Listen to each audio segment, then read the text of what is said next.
Okay ma'am, कुछ questions जो chat box पे आए मैं उनको ले लेता हूँ। कि पहला क्वेश्चन पूछा जा रहा है कि gift city is like AMFI. नहीं दोस्तों, ऐसा नहीं है। AMFI is association of mutual funds in India. It's No. Just an association of all the Yeah. Company of all the mutual fund houses to regulate Correct. Our industry. और gift Correct. City एक territory है गांधीनगर में, जहां पर कि not just mutual fund companies, आपको insurance companies, आपको banking companies, आपको ऑल योर फिनटेक कंपनीज, आपको वो सारी कंपनीज वहां मिल जाएंगी, right.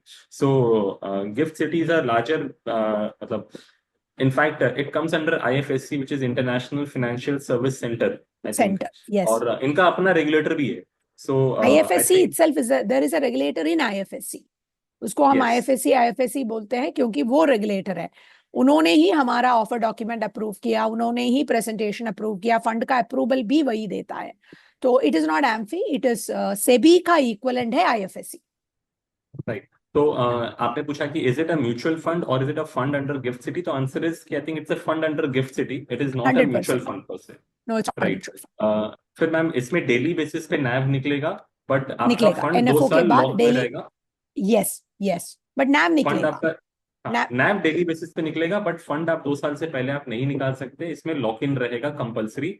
So which is way when you asked about the redemption process, ऐसे कि 2 साल के बाद अगर आप पैसा निकालना चाहो तो आप निकाल सकते हो। फिर यस। राहुल जी पूछ रहे हैं कि is investment in this fund will reflect in the customers app. So this is a question that I also wanted to ask ma'am कि इसका क्या आरटीए फीड आएगा, इसमें क्या कैम्स कार भी रहेंगी, नहीं, क्योंकि हमें रहेंगे, कस्टोडियन और रजिस्ट्रार है, बट वो मेरे हिसाब से आज के तारीख में वो आपके आरटीए फीड में नहीं आएगा।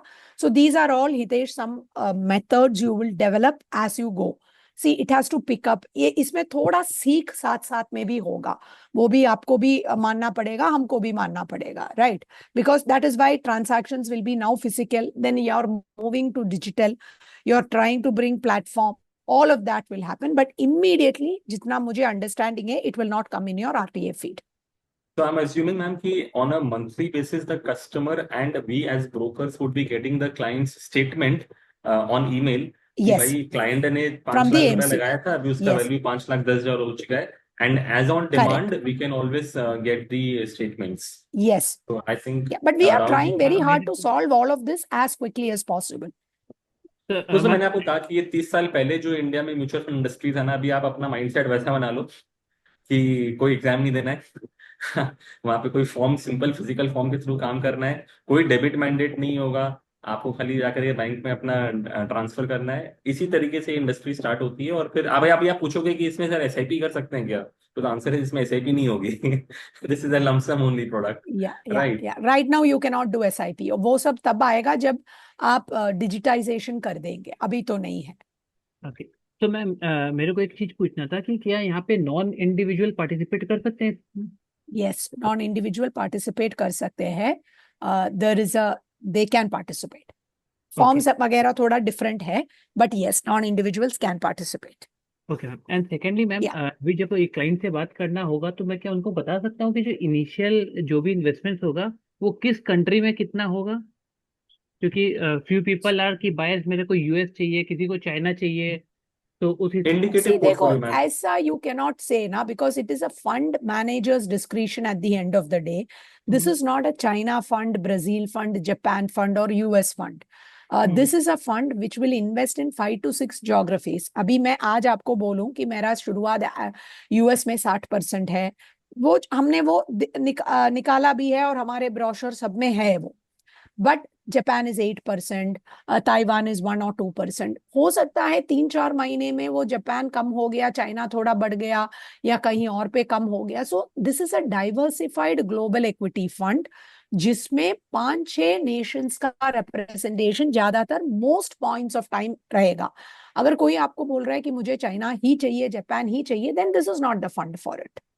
This is not a country specific fund. Yes ma'am, understood ma'am. At least बता सकते हैं, तो your fund will be diversified into 5 to 6 nation. So That is right. percentage That will is be right. time to time will be changing upon Yes, correct. the decision Like of I the fund showed manager. that example of Avenue Supermarket and that Poland company. अगर एक company है वो 1% है या 2% है, मेरे 30 stocks में वो रेलेवेंट हो गया, बट कंट्री बोलने के लिए वो एक कंट्री हो गया, एक ही स्टॉक है। That is not how you look at it. We are saying good businesses, may be 1, may be 2, may be 5, because I only need 30 to 35 stocks. Right, so ultimately at the end of the month तो ma'am आप लोग portfolio disclose करोगे, Yes, तो we will वहां be से तो clarity मिल 100%. ही जाएगा once the fund goes live. Correct. Correct. And okay. Initially ma'am मेरे को हम लोग को डीएसपी टीम से कोकल टीम से सपोर्ट चाहिए होगा to execute. 100%. Right. We are always there for that. Don't worry. आगे मैम क्वेश्चन है कि what is the lock in period and what is the penalty charge. तो 2 साल का लॉक इन पीरियड है, एंड उसके बाद कोई बंदा निकालना चाहे तो उसमें कोई एग्जिट क्लोज नहीं है। नहीं नहीं नहीं है, नहीं है, राइट, नहीं है. ओके। देन ब्रोशर मैम आपकी टीम से हम लेकर के अपनी टीम में हम Yes, डिस्ट्रीब्यूट कर हमारा देंगे। one pager ready है, तो you can get that. तो समीर राउत जी पूछ रहे the value of the fund falls below the minimum price of $5,000, can I redeem Yes, you some can. Dollar? You can. Okay Because okay, that is mark to market loss, no? ठीक है। Then is there any scope of SWP after a lock-in period of 2 years? I think not allowed.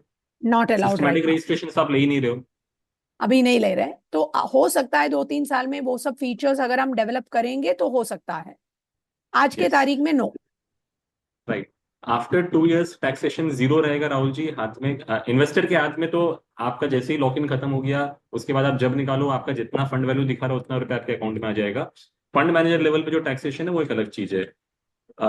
Is there no rebate of 1.25? इसमें rebate क्यों मिलेगा समीर जी? I mean जब आपको tax ही नहीं लगा रहे तो रिबेट की क्या जरूरत है? सो दैट इज नहीं नॉट नहीं, इसमें देयर। कोई रिबेट नहीं है, वो बाकी एंड म्यूचुअल फंड्स ये ईएलएसएस स्कीम थोड़ी है. नहीं मैम और वो पूछ देख, रहे थे कि लेट्स से जो 87A का रिबेट जो मिलता है कि भाई 12 लाख तक का इनकम, तो अब यहाँ पर आपको इनकम ही जब कंसिडर नहीं कर रहे हैं तो फिर इसमें दिक्कत ही क्या है? ठीक है, इज इट ओपन एंडेड? तो yes, I think it is open ended. आप एनएफओ के बाद भी आप पैसा डाल ही सकते हो इसके अंदर में, there is correct no problem. Correct. Can एक NRIs invest into this Rahul, fund ma'am? Yes, NRIs can invest. NRIs okay, can invest. Sir It is Rahul allowed. कहता कि आफ्टर 2 years जो फंड लेवल पे टैक्स लगेगा वो क्या है actually asking that. But there is no tax at any point of time, तो ना. फंड लेवल पे फंड लेवल पे 12.5% का टैक्स है। 12.5%, फंड लेवल पे 12.5%. So fund let's say level पे फंड 12.5%. मैनेजर ने एनवीडिया का शेयर खरीदा था और 3 साल बाद शेयर बेच दिया, 50% प्रॉफिट में बेचा, तो उसने जो प्रॉफिट कमाया उस पे वो 12.5% टैक्स देता है। देता ठीक है, है। राइट. ओके, प्रबोध जी पूछ रहे this account can be shown in Finometic app. तो जैसा मैंने कहा कि इसका आरटीए फीड ही नहीं आएगा, तो ये फिनोमेटिक ऐप में नहीं दिखेगा, क्लाइंट को स्टेटमेंट मिलेगा, and that is where we begin. But as I said that the industry is in its infancy. आने वाले साल भर में I think every mutual fund house will be slowly gradually launching schemes over here. तो जब ये industry थोड़ी सी और बड़ी होगी तब आपको ये सारी सर्विसेज भी मिलनी शुरू हो जाएगी। राइट, इसमें कोई एसडब्ल्यूपी फैसिलिटी नहीं है, एनएफओ परचेज कर सकते हैं। What is the benefit of investing in NFO? तो जो बताया आपको कि भाई एक नया फंड ऑफर आ रहा है, आप कस्टमर को पहली बार लेके जाओ, कस्टमर के पास पहली बार कोई ऐसा बात करने आया होगा, it will find traction, so you should go for that. Does it require to do IN KYC of clients? तो केवाईसी तो आई थिंक मैंडेटरी होगा मैम गिफ्ट सिटी में, या केवाईसी नहीं चाहिए? होगा, मैंडेटरी है, मैंडेटरी है, फॉर्म में ओके भी है. ओके, सो केवाईसी करना है, बट इसमें IIN नहीं बनेगा। We can just do the KYC and fill up the form and then do the transfer. ठीक है, दिवेश जी पूछ रहे redemption will also be manual, expected timeline to get the funds in Indian account? तो ma'am redemption भी हमको physical form के through जमा करना होगा, और पैसे कब तक आएंगे? इसका T+2 रहेगा या कुछ और है इसका नियम? T तो वो plus बता दीजिए। 5, T plus 5, T plus 5. T+5 रहेगा। ओके, एंड मैनुअल रिडेम्पशंस होंगे by the time, I think in 2 years time आपके Yes. पास में ऑनलाइन सब आ जाएगा। सो दिवेश जी आई कैन अज्यूम कि जब आप रिडेम्पशन में बिल्कुल. बटन दबाओगे रिडेम्पशन की तो आप बात सिर्फ अभी मत करिए, because Exactly. redemption we are going to see after 2 years. Now, don't start with redemption. Now, we have to think fair of enough. these businesses as really long-term investment. Of course, it is for administrative understanding. Yes, yes, yes, yes. फिर राजेश जी पूछ रहे कि expected return you assume, तो I think ma'am ने कहा कि the fund level पे आप 10 से 12% का रिटर्न एक्सपेक्ट करो, वही क्लाइंट के हाथ में पूछोगे तो आई थिंक 12 to 14% का रिटर्न होगा, and this we are talking about after tax returns. So more और less this is the kind of return that you should be expecting from this fund. फिर शिव जी पूछ रहे कि sir global flexi cap are still taking SIP apart from dollar return, what is the benefit? तो मैंने कहा आपको कि इसके अंदर में आप LRS रूट के थ्रू आप इन्वेस्टमेंट कर रहे हो। जब आप ग्लोबल फंड्स में इन्वेस्टमेंट करते हो उसमें LRS रूट के थ्रू नहीं होता है। प्रॉब्लम क्या होता है ना शिव, कि अगर आज मार्केट में अगर 50 इंटरनेशनल फंड है ना, तो शायद 5 ही पैसा ले रहे हैं। ठीक है, और ऐसा भी है कि आज से 2 महीने पहले शायद वो 5 भी नहीं ले रहे थे। अब होता क्या है ना कि मान लो फंड गिर गया, जैसे फॉर एग्जांपल अभी जब in the month of March and April when actually the US markets fail, even DSP global innovation fund fail. अभी उसमें एसआईपी चल रही थी, एसआईपी कट रही थी, दैट इज ओके। लेकिन अगर मेरे को चला करके अभी उसमें लाख 2 लाख रुपए का टॉपअप करना था ना, मैं नहीं कर सकता था, because they were not accepting new money. So that is what I am saying कि अगर अपने आप को बांधे नहीं रखना है तो आप इस टाइप के फंड में पैसा लगवाइए क्लाइंट का, जब चाहे आप उसमें एडिशनल टॉपअप कर पाएंगे। ठीक है। एंड अल्टीमेटली अगर वो इन्वेस्टर के हाथ में टैक्स फ्री आ रहा है पैसा, तो इन्वेस्टर को वो बेनिफिट समझ में आएगा। How much is our income? So Vishwadulal ji, अभी तक कमीशंस को लेके बातचीत नहीं हुई है। Once will finalise that with PSP, then will obviously come back and tell you. I think expense ratio पे मैम इसका कुछ लिमिट्स बताया गया है। Ma'am you are on mute. Expense ratio on this fund will be 1.75%. Okay, so 1.75% का 1.75%. है। And this is going to be an all equity fund, so you do not expect कि इसमें date में पैसा जाएगा या कमोडिटीज प्रेशियस मेटल में पैसा जाएगा, Next, ऐसा नहीं next, होगा। next. नहीं होगा. देन प्रतीक पूछ रहे हैं कि creating assets overseas to hedge against rupee depreciation for kids education in long term is a good pitch as suggested by ma'am. Okay, हाँ, तो ये भी जो कह रहे हैं कि अभी फॉर एग्जांपल लेट्स से अगर मेरे को लगता है कि मेरे को सिया के एजुकेशन के लिए बाहर भेजना होगा, और लेट्स से आज से 8 साल बाद मेरे को $2 लाख चाहिएगा, 2 करोड़ रुपया मेरे को चाहिएगा बाहर भेजने के लिए उसको, तो वो $2 लाख करेंसी डेप्रिसिएशन से मेरे को हिट होता है। तो इसीलिए अगर आज ही मैं डॉलर डिनोमिनेटेड एसेट में अगर अपना पैसा लगा दूं, तो मे बी 8 साल बाद मैं इसी फंड को रिडेम्पशन करके $2 लाख निकाल लूंगा, और वो मेरे आज के डॉलर रेट पे मेरे को एक तरह का लॉक इन हो गया। Right, so that is also an that's an advantage. Prabhu ji पूछ रहे हैं, if the tax pay by the fund house, so my profit will be taxable paid by the fund house, the total redeem value will be deducted from my fund. देखो प्रभु जी, आप समझो कि जो daily basis पे जो लोग नैव निकालेंगे ना, वो जब आपका फंड मैनेजर कोई शेयर बेच रहा है, उस पर वो कोई टैक्स पे कर रहा है, तो वो सब एडजस्ट करने के बाद नैव निकलेगा। तो आपके पास जो आ रहा है वो फाइनल नैव है, और उसी से आपको पैसा मिलेगा, और उस पर आपको कोई टैक्स नहीं देना है। So it is very simple. Ma'am एक क्वेश्चन मेरे पास था कि can you talk something about TCS, tax collected at source, for this particular fund? Correct. So today when you so TCS is basically मैं simply बता दूंगी, अगर मैंने कहीं पे 1 करोड़ के ऊपर का प्रॉपर्टी खरीदा है, now if I have to pay you, let's say we are having a real estate transaction और मुझे हितेश जी को 1 करोड़ का प्रॉपर्टी का भाव देना है, सो व्हेन आई पे you 1 crore, actually I deduct TDS and give it to you, right? That is a rule in India today. A real estate transaction, you have to do TDS, and it should come to Hitesh ji. So what he will do is, I'll give you that Form 26A. When you come, you will claim that in your return filing time, and you will realize that money. But I don't actually pay you 1 crore worth of property. That tax, whatever is to be done as TDS, depending on the rule, that is deducted and paid to you. TCS is something similar. If I am doing a transaction of more than 10 lakhs, sorry, there is a TCS that is applicable.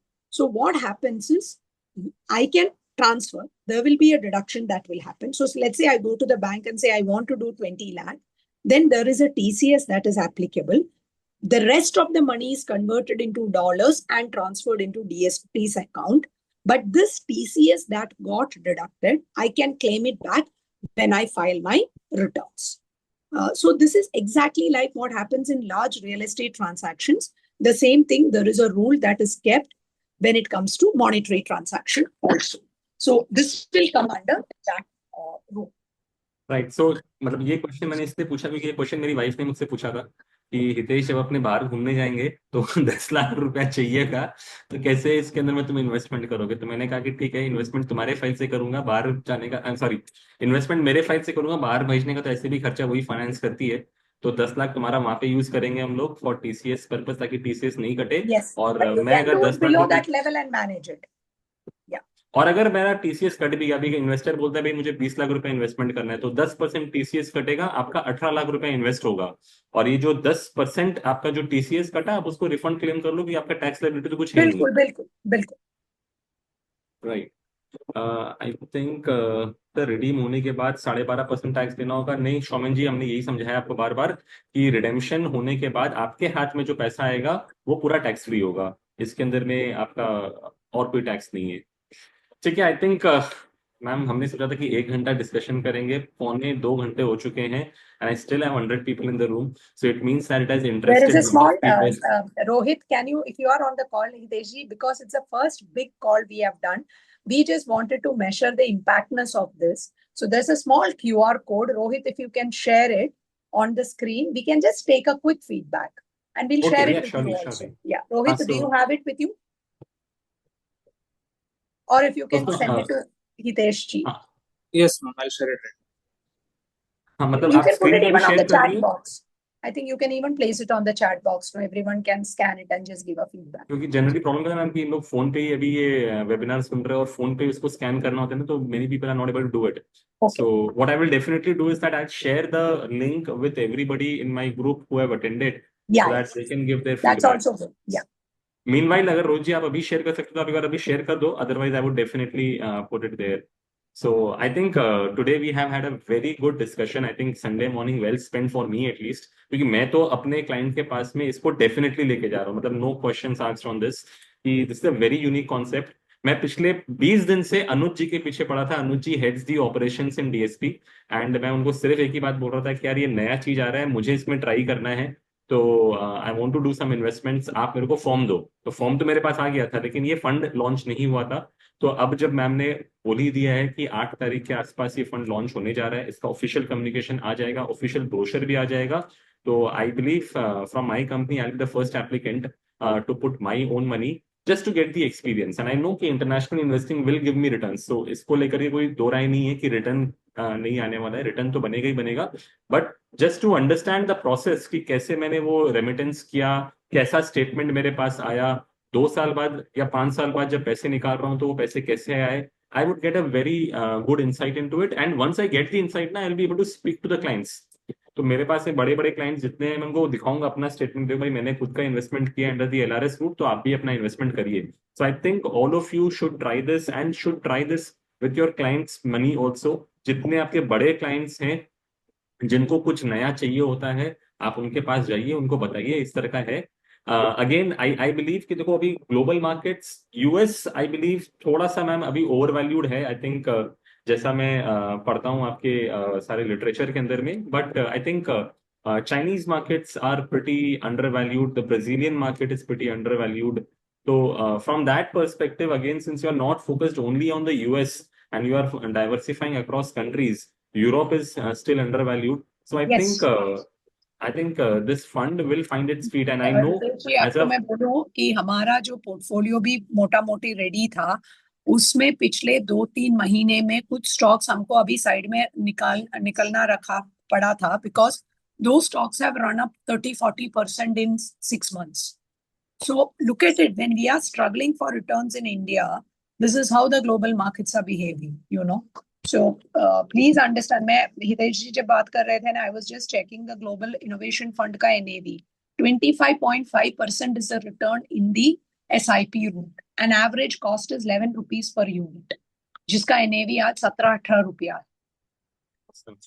so Global in investing is fact very important. I will want to reiterate, और ये हमने DSP के हर webinar में कहा है कि DSP is that one fund house जिनका fund का timing 5 out of 6 times they have got it right. मतलब I remember DSP global innovation को लेकर जब बात हुई थी, it was India's first SIP only NFO, right. और जो मैम ने भी प्राउडली बताया कि यार देखो हमारा 11 रुपए का एवरेज कॉस्टिंग है और अभी 17 रुपए का नैव चल रहा है, that shows that the strategy was right. Year back they came up with the multi asset allocation fund, जब सारे के सारे अग्रेसिव थीमेटिक इक्विटी फंड्स आ रहे थे, and we have clearly seen that जब मार्केट एक्चुअल में नेगेटिव है, उसके बाद भी डीएसपी मल्टी एसेट ने पॉजिटिव रिटर्न्स बना के दिए हैं, and one of the best performing funds in their category. Global investing is not new to DSP. I mean इनके पेरेंटेज अर्लियर, इनके पार्टनर जो थे वो ब्लैक रॉक थे, तो उनको ऑलरेडी एक्सपोजर तो था ही. But even if I look at the India funds, for example हम लोगों ने एक सेशन किया था निखिल सर के साथ में, wherein he was talking about DSP value fund, and he was talking about how this fund invests into Berkshire Hathaway and many other global companies, and at one point of time you had 30% allocation to global companies. So clearly shows that you know the trade, and hence you are doing this. दोस्तों मेरा कहना है कि आप इसके अंदर में investment करिए। I mean DSP again got it right 2 months back जब उन्होंने सिल्वर का कॉल दिया था एंड सिल्वर के एनएफओ को लेकर के आया था और कहा था कि भाई सिल्वर में पैसा लगा लो। Ever since that I think last 2 months silver has run up by 18%, so even that is something to boast about. So all in all I can say that अगर DSP अगर global fund लेकर के आ रहा है, we can always look at it. DSP from their investment mentality are actually value fund house, which I personally believe. अभी उन्होंने अपने आप को लेबल नहीं दिया है, but I personally believe looking at all their communication is that they are looking for the right intrinsic value. So they are not going to go by the fad and just say that I'm going to invest into anything and everything which has run up already. वो ये चीज नहीं करते हैं। सो अगर आप global fund में भी अगर आप पैसा लगा रहे हो तो आप मान के चलो कि they would be looking at stocks which are available at right valuation and not extremely high valuations. Meanwhile Rohit ने लिंक दे दिया है, तो आप लोग चाहो तो अभी या फिर क्लास के बाद आप लोग इसको इनको फीडबैक दे दीजिएगा इस सेशन को लेकर के। I think we are done for today's session. Thank you so much. हाँ उत्कर्ष।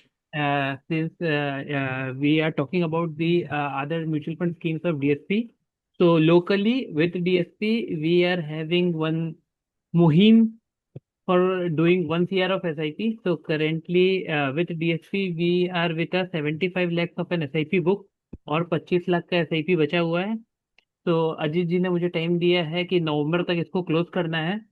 तो विद द टीम जितने लोग यहाँ पे हैं, जितने लोग डीएसपी को इतने इंटरेस्ट लेके सुन रहे हैं, still more than 100 people in the room. So I wish कि आप लोग सबको डीएसपी में एसआईपी एलोकेशन बढ़ाना है। अजीत सर का रिक्वायरमेंट इज नवंबर, अगर हम लोग उनको अक्टूबर तक ये करके दे पाए will be a victory for us. तो ये बात भी हम लोग को ध्यान में रखना है। So definitely will be selling this fund. अभी हम लोग को प्रोसेसेस समझना है। Once we are done with the processes हम लोग आप लोग को एक्सप्लेन भी कर देंगे। ये तो करना ही करना है, इसमें तो कोई डाउट नहीं है। But with the SIP part also we should consider DSP. उनके सारे फंड्स अच्छे परफॉर्म कर रहे हैं, उनके पास हर कैटेगरी में फंड्स हैं जो कि अच्छे परफॉर्म कर रहे हैं।